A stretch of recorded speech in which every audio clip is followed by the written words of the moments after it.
Oi pessoal, tudo bem? Deus abençoe a todos. Espero que todos estejam bem, passando bem aí, ok? Vamos continuar o estudo de Hebreus, ok? Capítulo 7. Eu pedi na semana passada para nós lermos todo o capítulo, mas é muito extenso e é um assunto que merece um pouco mais de uma análise um pouquinho melhor, tá bom? Então nós vamos fazer a metade hoje, tá? Até o versículo 10, do 1 ao 10, ok? Porque aqui nós vamos entrar num assunto muito tremendo, tá ok? Toda a Bíblia é boa, é excelente, é tremenda, é boa para ensinar, para repreender, é boa para crescimento e para salvação. Agora tem uma coisa, vai falar aqui de um personagem que nós vamos perceber que ele não tem linhagem nenhuma, quer dizer, ele não fala de pai, não fala de ancestrais, não fala de bisavô, não fala de onde ele veio, porque ele não tem antecedentes, ok? Então o que acontece? Você veja que todo o Antigo Testamento, a gente vai ver que tem aquele livro de linhagens ali,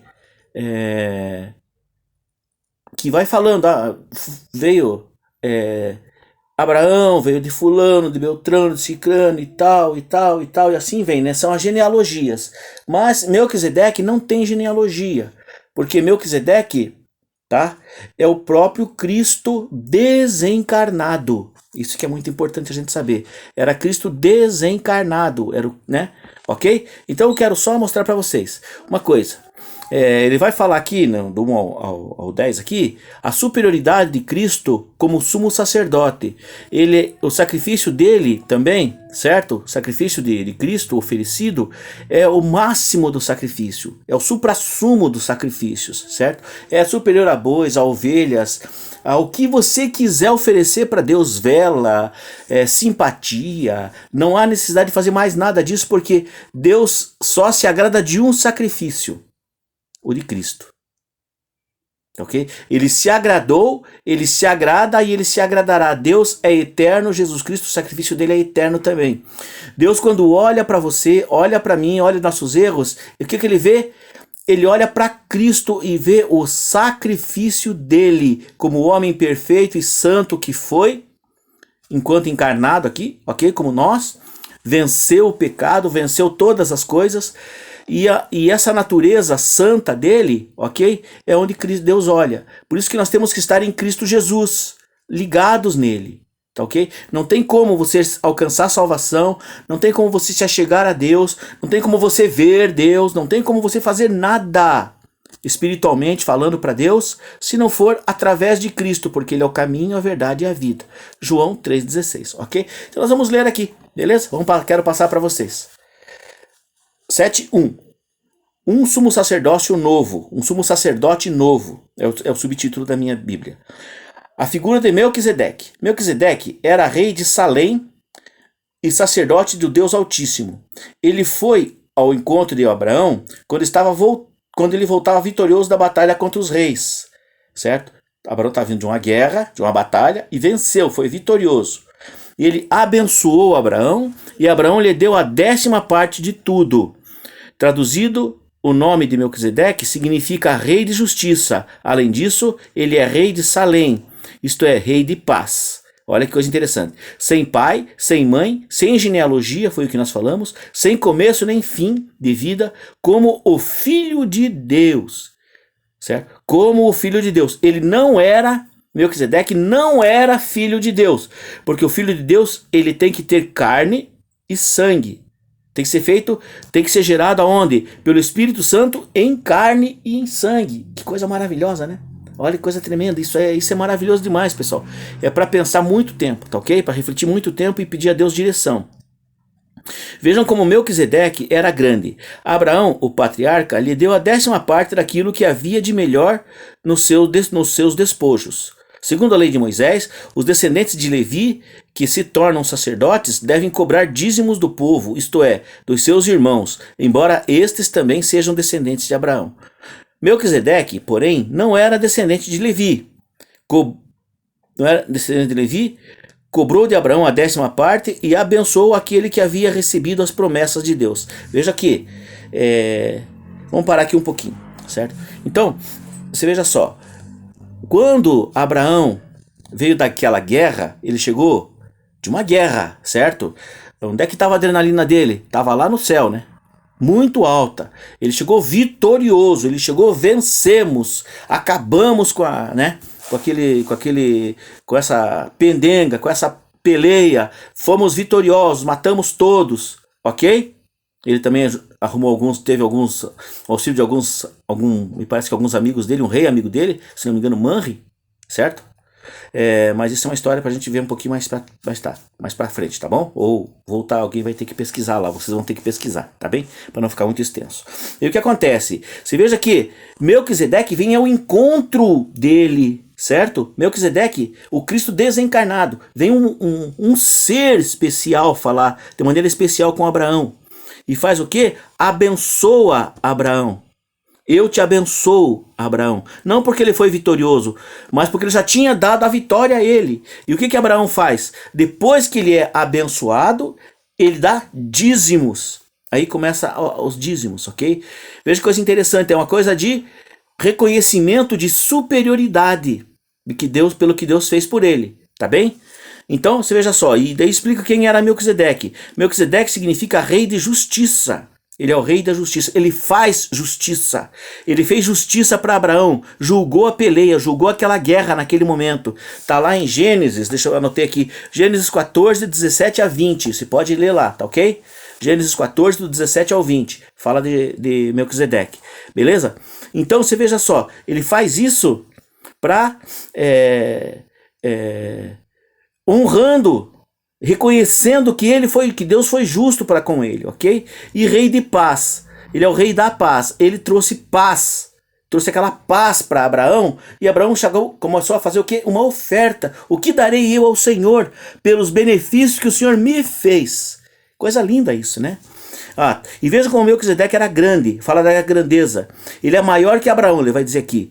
Abraão, o patriarca, lhe deu a 10ª parte daquilo que havia de melhor nos despojos. Segundo a lei de Moisés, os descendentes de Levi, que eram, né, um dos 12, que se tornam sacerdotes, devem cobrar dízimos do povo. Então você veja só, Levi era a tribo, uma das tribos que não herdou terra nenhuma, não tinha herança nenhuma na terra lá. Eles viviam no meio dos outros irmãos, tá ok? Das outras tribos, beleza?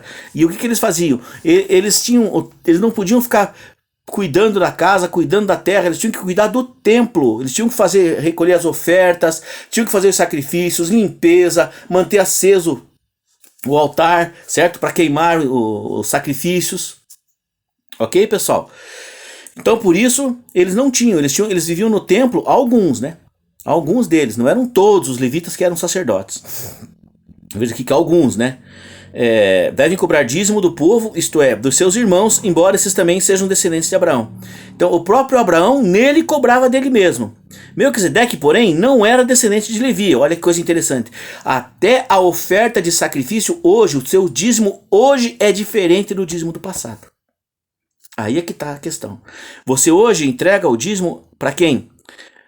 Lógico, na igreja, você entrega na igreja. Mas onde é que está o teu coração quando você entrega o dízimo? Olha o coração de Abraão, como é que estava aqui. Isso aqui é muito maravilhoso. Ó.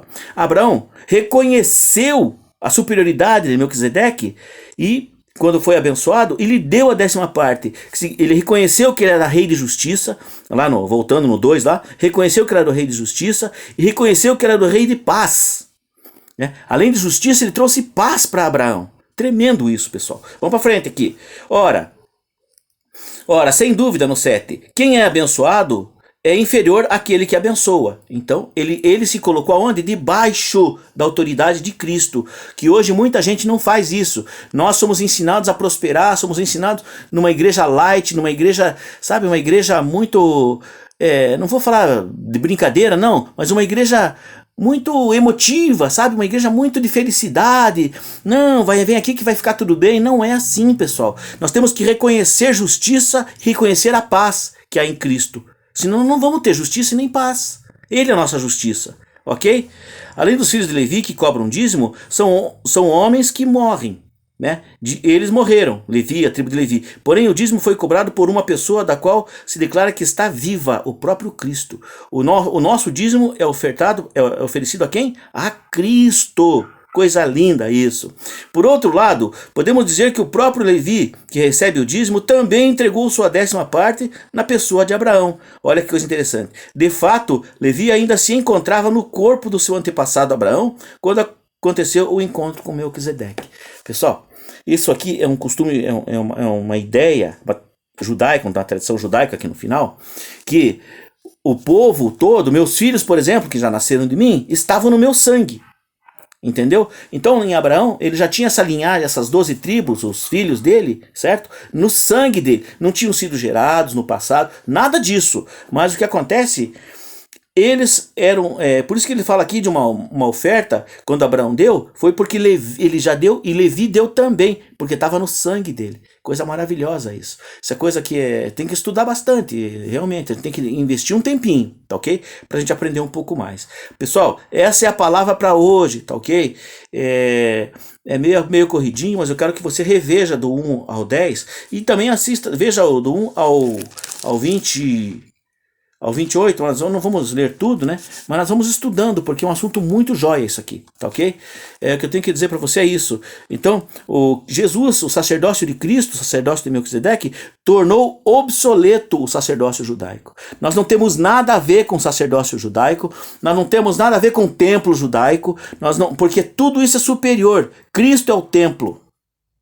Cristo é templo, ok?